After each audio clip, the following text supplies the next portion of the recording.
วันเสาร์เลยอ่ะ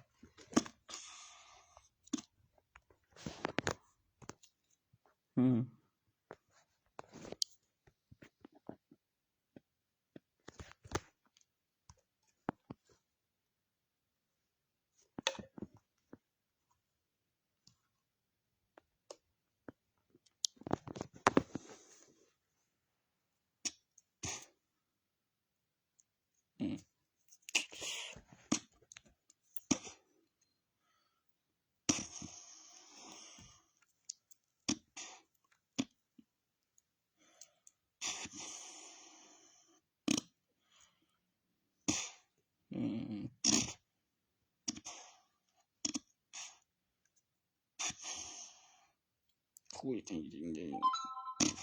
มันคิดว่าเกมจริงๆคือ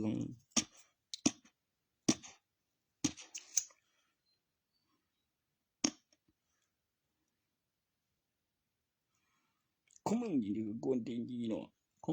งผมเป็นตัวต้นฉบับตัวพิเศษแล้วมันเกิดจากอุบัติเหตุแล้วได้รับมา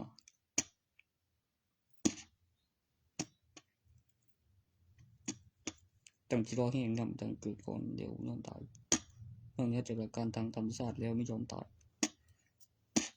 มีรูปแบบตัวอย่างอยู่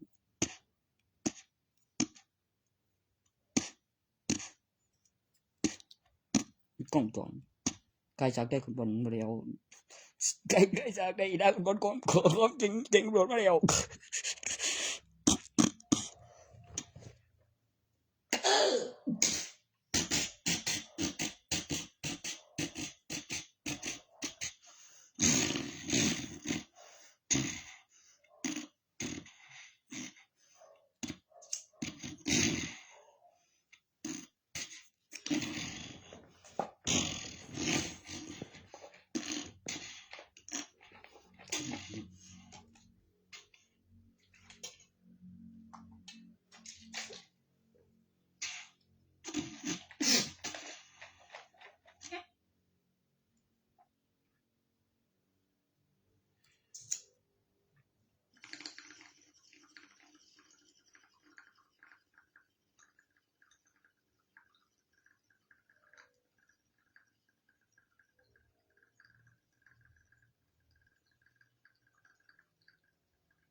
บัญชี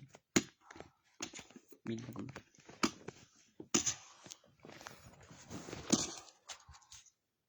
นับจำนวนว่ามึง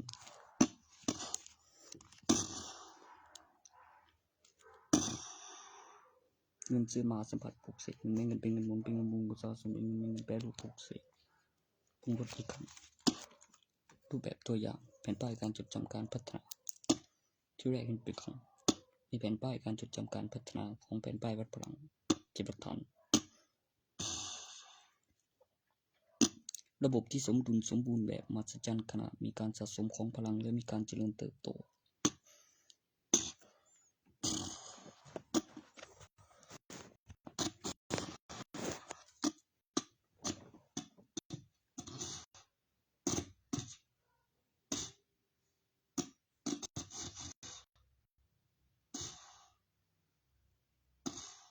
การจัดการมอนเตอร์แล้วชื่อและเก็บวิดีโอขั้นเพื่อเป็นประโยชน์ต่อของตัวละครแล้วทุกของเลยดี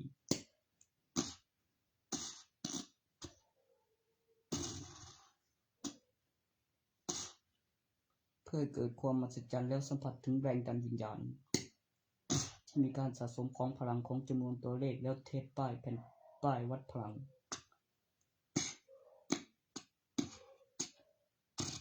แล้วเก็บวิดีโอแล้วโพสต์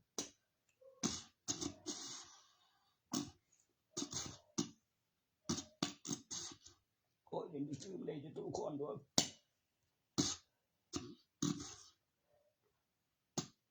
ออกขั้น5คือจิบได้ที่จะส่งได้ตัวเลขรูปแบบตัวอย่างขณะเคลื่อนที่และเชื่อมต่ออินเทอร์เน็ตสมบูรณ์แบบจริงและการขยายตัวแล้วนับทุกวิธีแล้วลงทะเบียนซิมและรูปแบบตัวอย่างแล้วตัวเลขในหลักฐานเอกสารหลักทรัพย์60ไร่เป็น12และการขยายตัวสั้นบรรยากาศ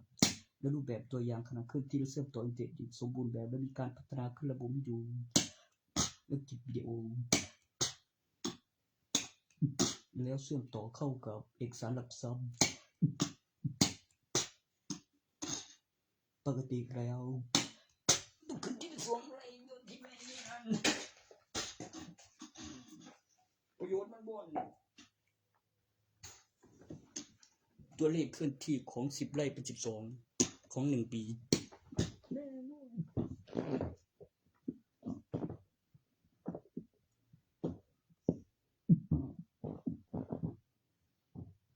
บ่เข้าใจต้องมีเสียงเนี่ยนั่นนี่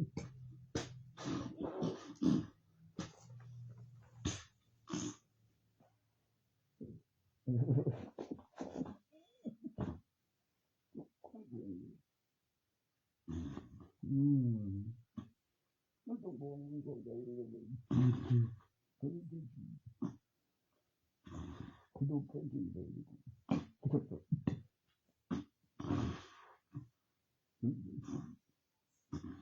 ว่ามีเสียงมันก็ใหญ่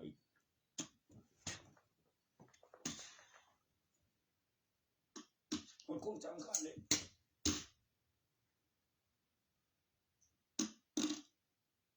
ปุ๊บบอกว่า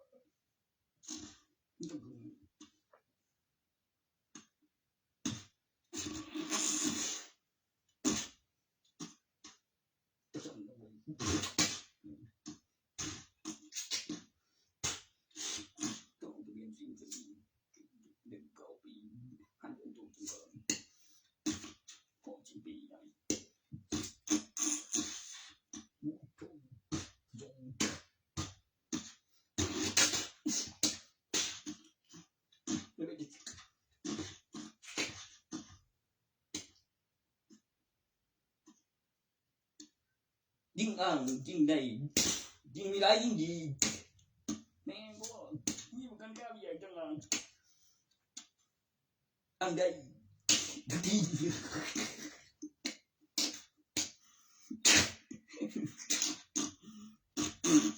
คุยอยู่กิน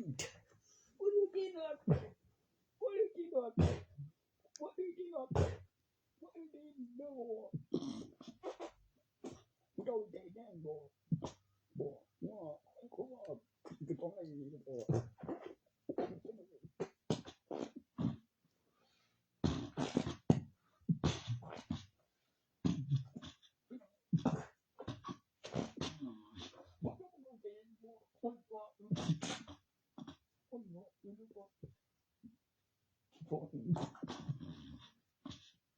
ไม่ดีเท่านั้น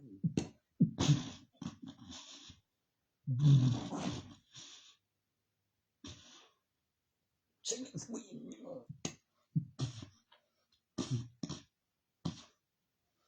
ครีมแต่ของกู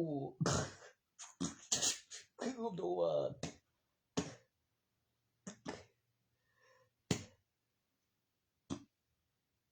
กันเล่นผมก็บ่อยากเฮ็ดบางเทื่อผมก็อย่างอื่นมาเฮ็ดแล้วบ่อันอื่น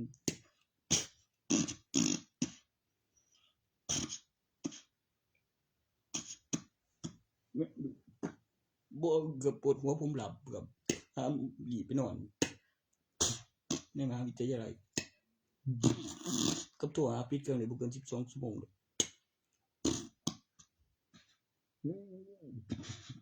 บ่เปลี่ยนเด้อ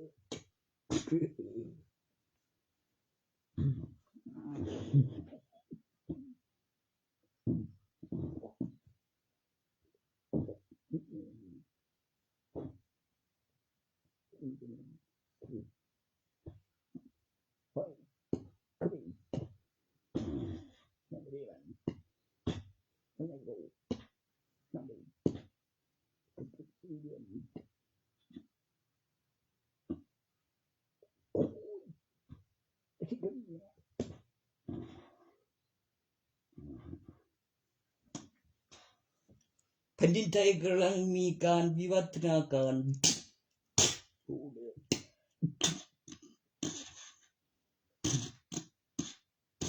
โอ้ย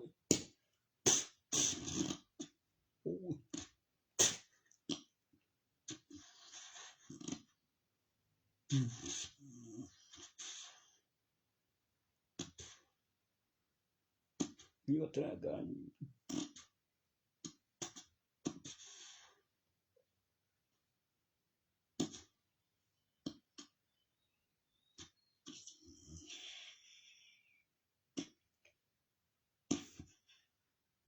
พวกเชื่อบุมีบุญ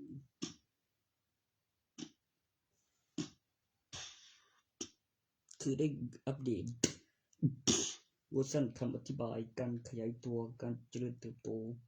ระบบนิเวศระยะเวลาแล้วก็นับแล้วมีการขยายตัวและโครงสร้างฐานและมีเอกสารหลักฐานว่าบ่ได้ฝันว่าโพสต์และพิมพ์เสร็จไปแล้ว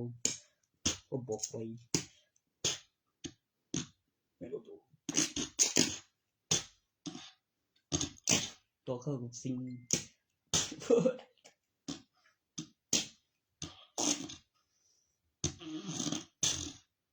ก็นะ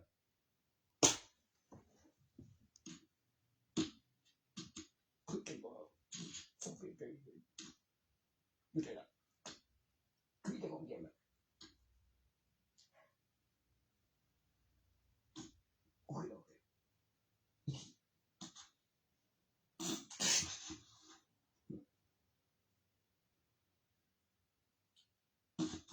โอ้ยเพื่อจะเปลี่ยนตาละฮะก็สึกนี่สนุกนะครับเปลี่ยนบ่ดูเพิ่นก็อยู่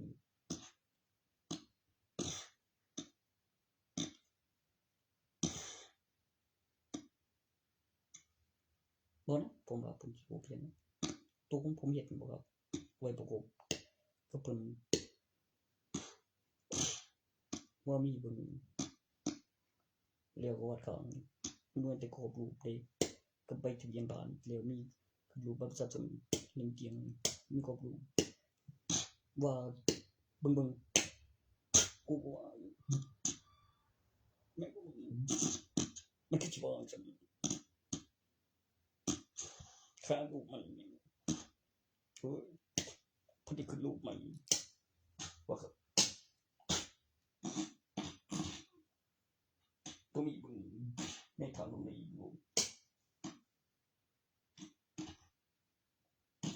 โอ้ยตัวแจ้งบวกที่กำลังมันว่าได้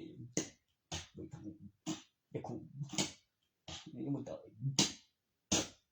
พอได้กูรู้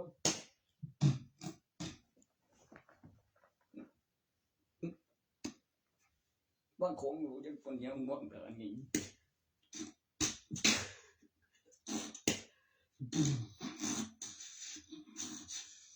ให้ได้เห็นคนกำลังวุ่นวายเดี๋ยวตัวที่มันกำลังห้องเป็นภาษาเพิ่นอยู่บางหนึ่งแล้วว่าบ่แม่นจังคือผมไม่ได้นี่ก็ให้ได้เห็นคนได้เนาะให้ได้ว่ากันมันต้องออกมาเดี๋ยวโว้ยเดี๋ยวก็เจอผมมาในกองจรแจ้งด่วนว่าอีสานทุกทีบ่ได้มาเลิกทำไม่ได้บ่ได้มาตอบ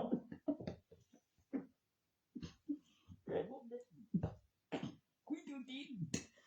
มึงเข้าใจบ่ว่าบักก่อนกูอีกว่าได้บ้าในกองโจรไปถ่ายรูปวันนี้ได้มาในกองโจรโอ้ยเดี๋ยวไอ้ตัวแล้วมีพยานแล้วมีคนเป็นมิตรศูนย์คือเอกสาร เลี้ยวได้มันเดี๋ยวได้มันจริงไปตัวไปตัวนั่นก็ได้เบิ่งจบมาเบิ่งเดี๋ยวมันมองงูเลยว่าคือระบบอีกว่าได้เดี๋ยวนี้โอ้ยบัดก็กูแล้วโอ้ยเดี๋ยวต่อไปเอกสารเดี๋ยวมีวางเอ้ยบัดนี้ล่ะจะกันออกมาแล้วดี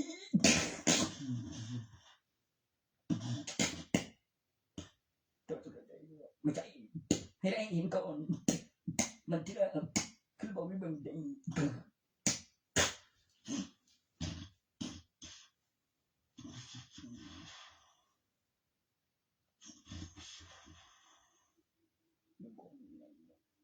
นึกของไงดูบ่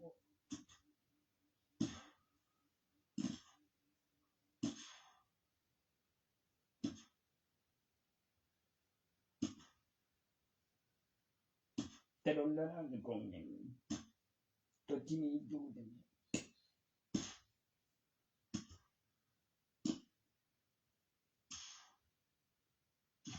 เบอร์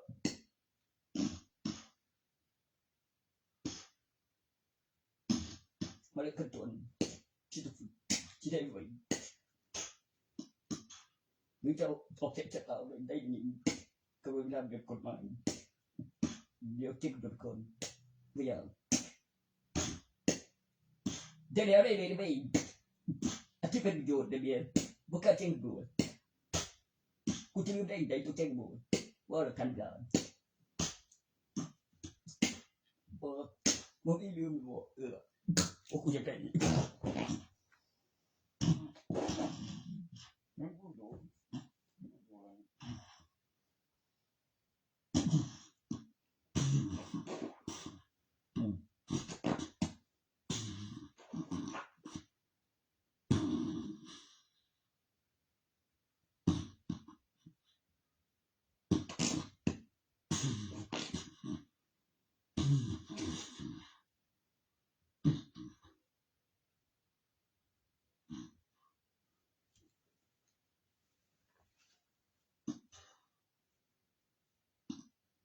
กันฟ้องก่อนกูนะ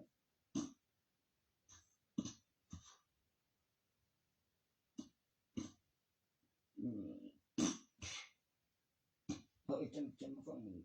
คลิปสอนก่อน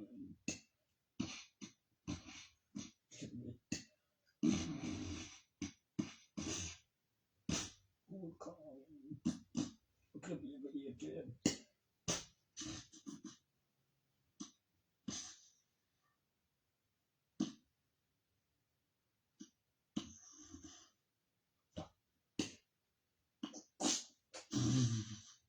เขาได้มาในกล้องจอก็เป็นแจ้งบัวทำไมจึงแจ้งบัวต่อจะเก็บได้มีหลักฐานว่าแจ้งของว่าจะกัน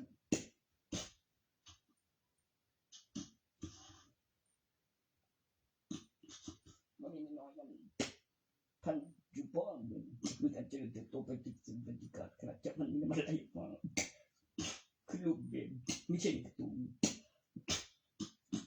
ในมือนั่นโอ้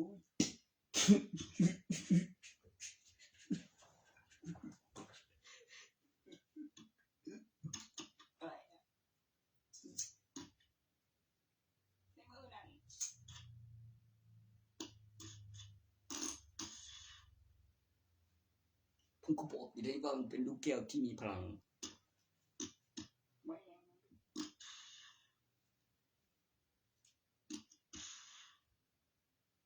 พับปี100 ปีที่ลูกใหญ่กันแล้ววางแบบปริ้งนี่ต้องจอดในบริแล้วไปดูตอนนั้นตั้งกับในการ์ตูนไปไหนมันต้องเด็กก่อน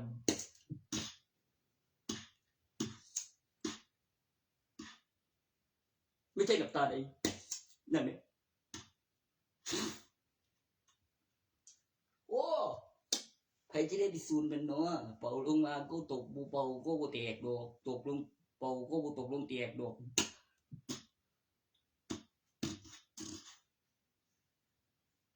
นั่นแหละว้าย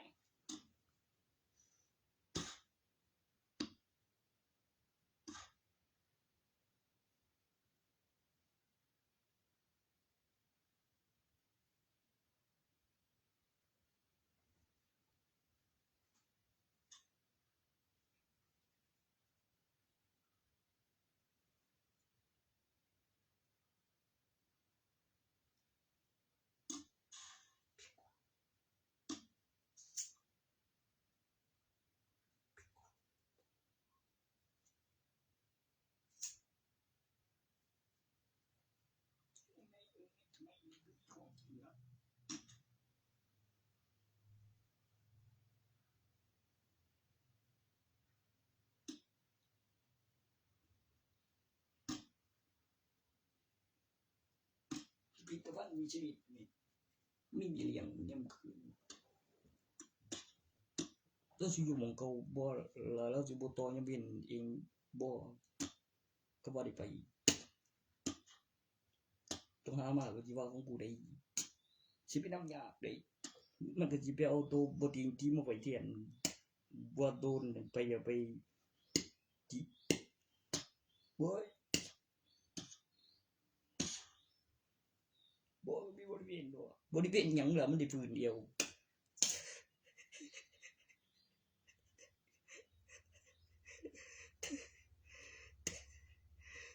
โอ้ยจริงผู้หญิงเครื่องหมดสั่นก็แสงบาเลียว่าเป็นชีวิตมีวิญญาณแต่ราชการเป็นผู้ที่ตั้งแก่งกับทหารพุ่นล่ะ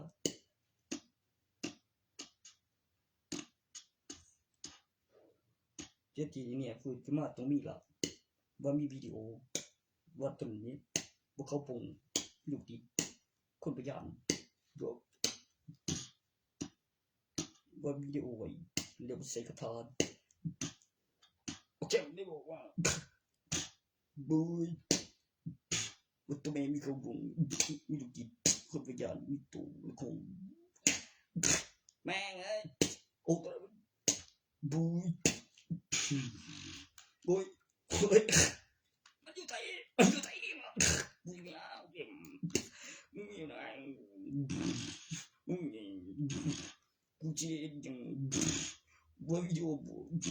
ไปหาตัวเมียมามั่วตัวเมียเนี่ยเป็นมึงเป็นคนมึงก็ใจอยู่กูเกลียดอะไรบ้างอะไรวะกูอยากอะไรบ่กูอยากอะไรบ่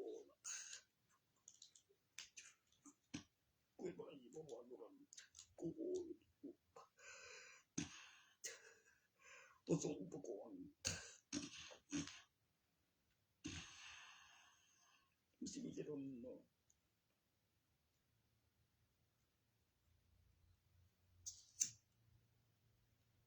แม่งก็เห็น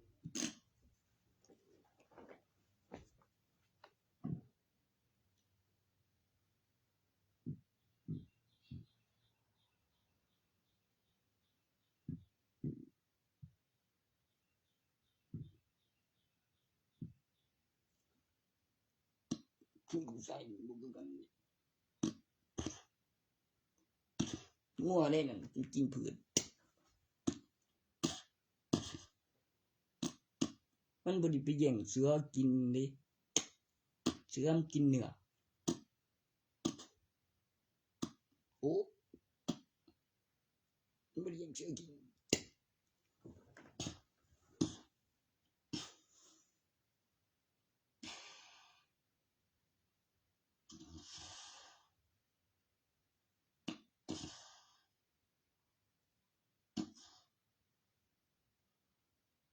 ปล่อยแม่หมอกเดียว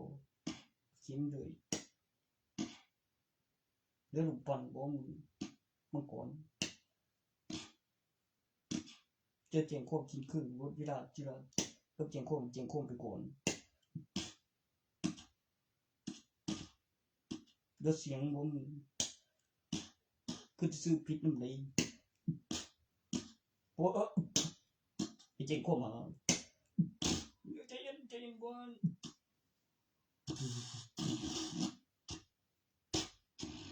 ไปได้บ่แล้วเสียงเลยมองเซอร์เวอร์จะแจ้งความเต็มสื่อคือเดิมคือชีวิตเว้ยกู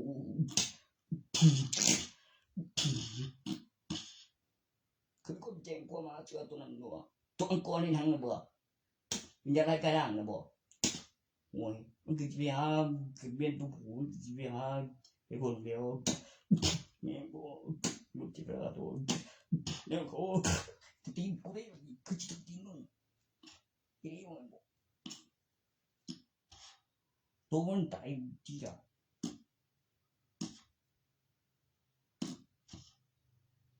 มันอยู่เนี่ย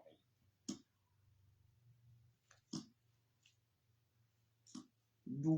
หรอไปโอ้ย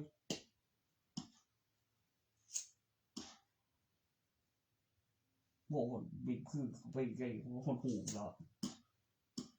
มันคือบ่เดี๋ยวยังเดี๋ยวกูหลีหัวเดี๋ยวกูว่ามันบ่เห็นผีเดี๋ยวมันก็มีบ่หัวเดี๋ยวมันบ่คำแต่จำได้ว่าแจ้งความจริงคือแจ้งความไปก่อนคือชื่อผิดตอนมันตายเดี๋ยวใครจะกินคือ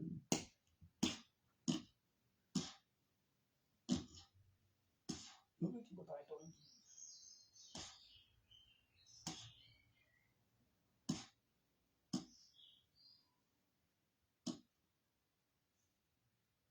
คือชื่อผิดมันคือบ่แจ้งฉันกูบ่ได้ไปถามจริงนี้ดูคิดว่าแล้วคือมันบ่เป็นว่าบ่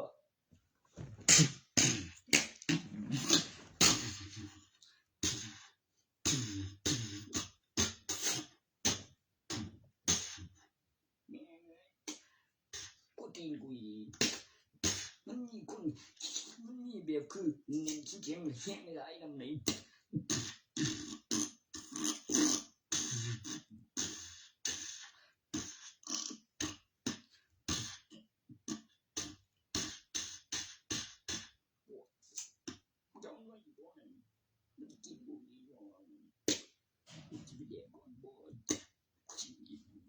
มันคือเสียงมันจริงอ่ะบ่หรอกเดี๋ยวเสียงละไปเจ๋งอ่ะเลยโอ้ทาดีบ่มีบ่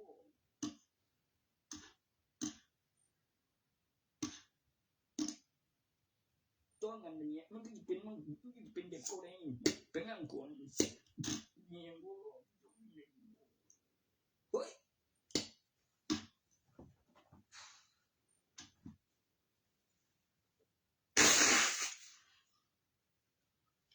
ผมบอกแล้วไงครับพ่ออุ้ย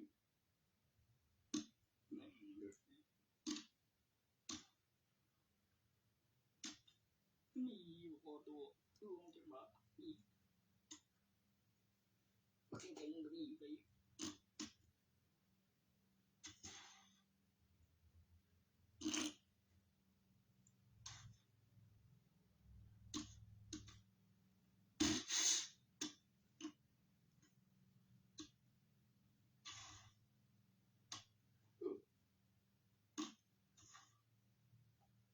พี่ลูกบอก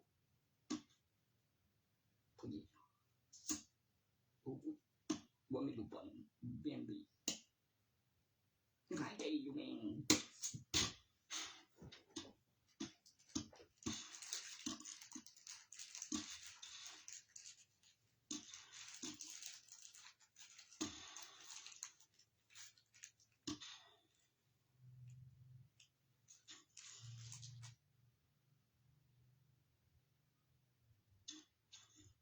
เจนตัวไหนมันสิมีนำอยู่แล้วบ่เป็นสตัวนี้ก็มีบ่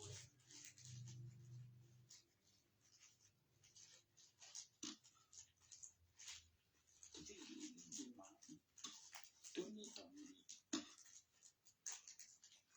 ชื่อเสียงเดียวมันยังบ่โดนแล้วพวกมีบ่เดียวคือจะพิธีบ่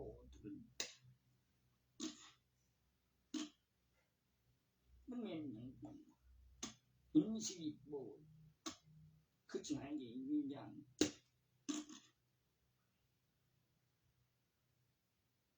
คือพวกนี่ละแม่งเอ้ยหรือมันย่ำเจียดเขาบ่มาหาบ่พ่วนดึกหยังบ่ปีศาจสิแม่นบ่อีหยังบ่ปีศาจ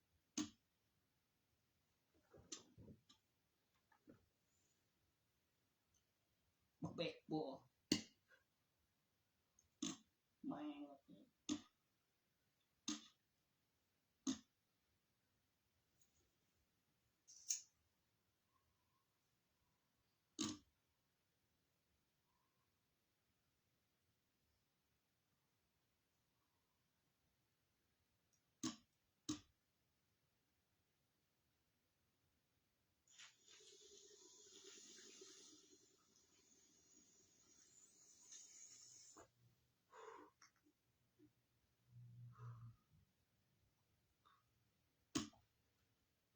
เดี๋ยวสิหยัง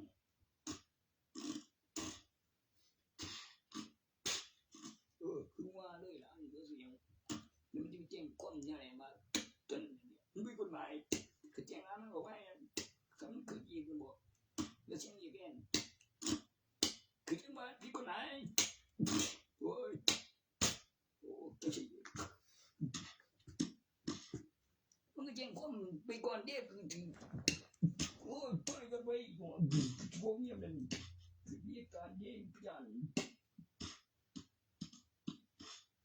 ยอมก็เก็บที่ข้างบูเข้มเยอะเอาดูเรื่อง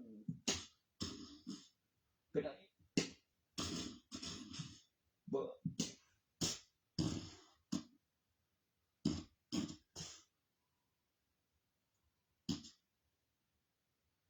คือออกมาเป็นไก่อยู่เลี้ยงตัวเล็กตัวใหญ่ไปต้มซุปเป็นสิเก็บแล้วคือต้องกินเดี๋ยวจะไข่แดงที่เกินไปต้มหน่อยแล้วก็ไปออกใหม่ๆเป็นวิญญาณมันสิเป็นกลางท้องเลี้ยวหอนมันสิวิญญาณตัวใหญ่เดี๋ยวเลี้ยงไปเลี้ยวมันสิเป็นตัวคือแข็งเป็นไก่สีแข็งคงเพราะว่าตัวผู้ไก่มีตัวผู้บ่มีหน่วยสูบมีเองก็ต้องสูบอาถรรพ์ของเหลวที่แปลกสภาพเป็นของแข็งเป็นแสงเป็นสีทองสว่างเดี๋ยวเปลือกไปต้มสุกและอาถรรพ์มันก็เป็นทองเดี๋ยวอีกทั้งดูจะพูดถึงเรื่องเลี้ยงจนปีกกล้าขาเข็งเลี้ยงตัวใหญ่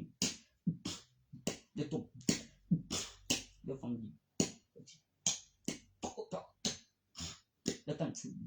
เดี๋ยวออกใหม่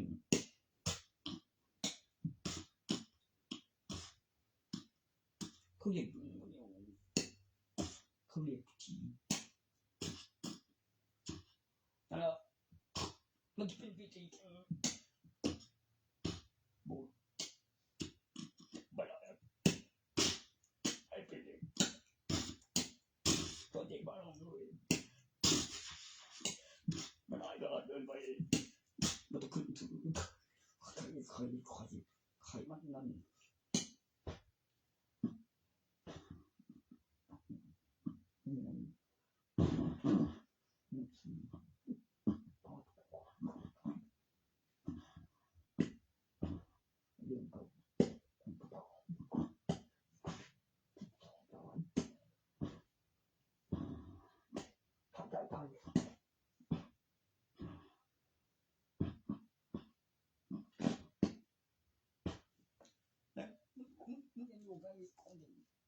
โบ้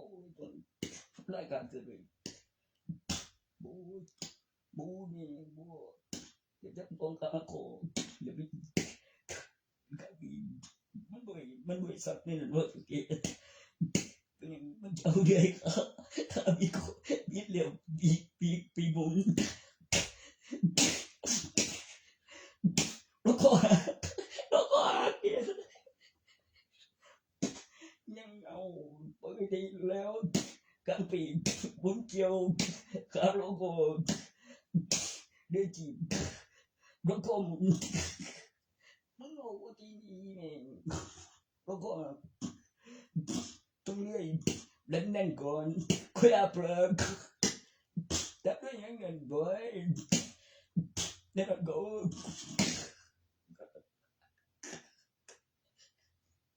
ใช่ไหมเรื่องบ้านนั้นบ่แล้วก็ไอ้เรื่องยิ่งบ่กูบ่มันไม่ต้องจะเรื่องกูบ่กูตัวกูบ่อยากเลยพี่กูอะไร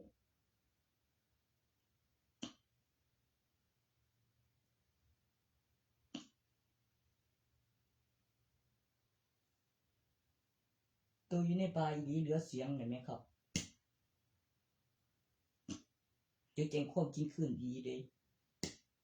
แจ้งความไปก่อนคือชื่อผิด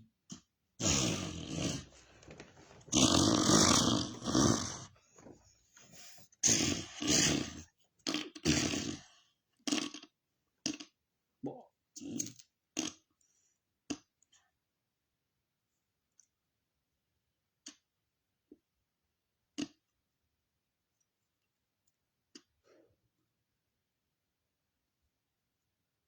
ผมจำได้ว่ามันเหลือเสียงคือชื่อผิดแล้วมีของบ่เรียวก็ว่าแม่นมีตัวนี้ชีวิตคนตัวนี้ยังแล้วก็ไม่ได้บ่บูยก็เชื่อตัวนี้เบ่อีดีได้กูเดี๋ยวคืนนี้เอาเลยมันต้องบอกไว้กูแม่ก็เจ็บกูไปเจอแล้วซานั้นกูกำลังสิว่าอยู่ภูทะเลเกาหลีมันตกมันเป็นอะไรครับแม้มันจะเป็นหญิงซื่อๆนั่นล่ะผมก็ว่าอยู่มันคือวิเศษแท้แล้วมีห้องลงไปแล้วมีห้อยเสือแล้วมีต้นนิ้วอยู่ไกลมันต้องใส่กระทะเปิดปลาจำบ้านนี่สิย่างบ่พอกายปลาไว้เดี๋ยวไปทางโอ้น้ำทางภูเก็ตออกจากกับบ่แม่นวิ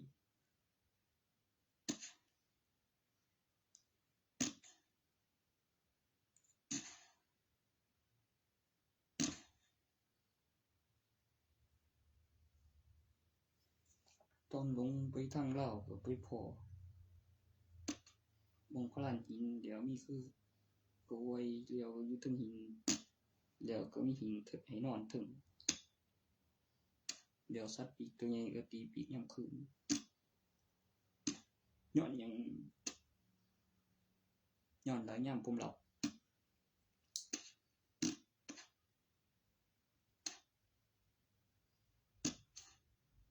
มันมีเสือย่างเนาะมันบ่ได้มากินคนติล่ะ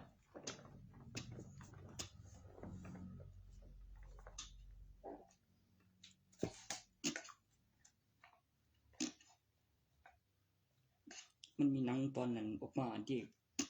ไอ้ผมพยักแม่บ่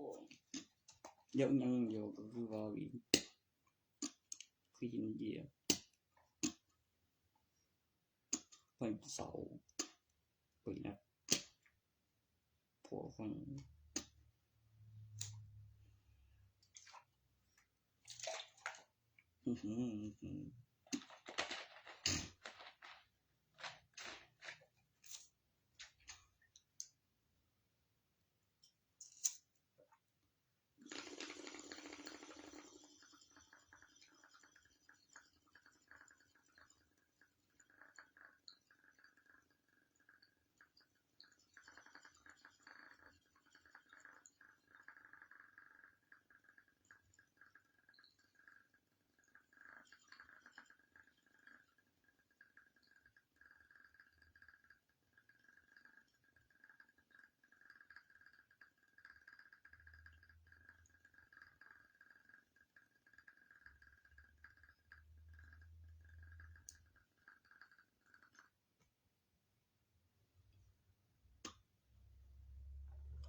คือเดิดขาดแล้วปรุงใหม่เลือกเพศเป็น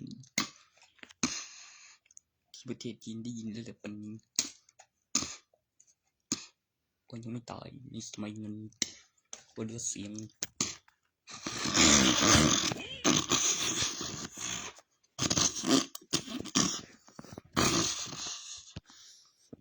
เขาได้ครอบครองเขนเกรน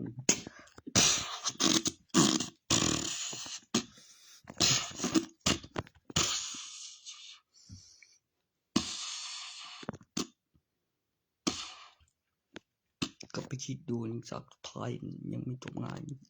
ยังทะเลาะกันอยู่ว่าศพไม่เน่าไม่เปื่อยในโรง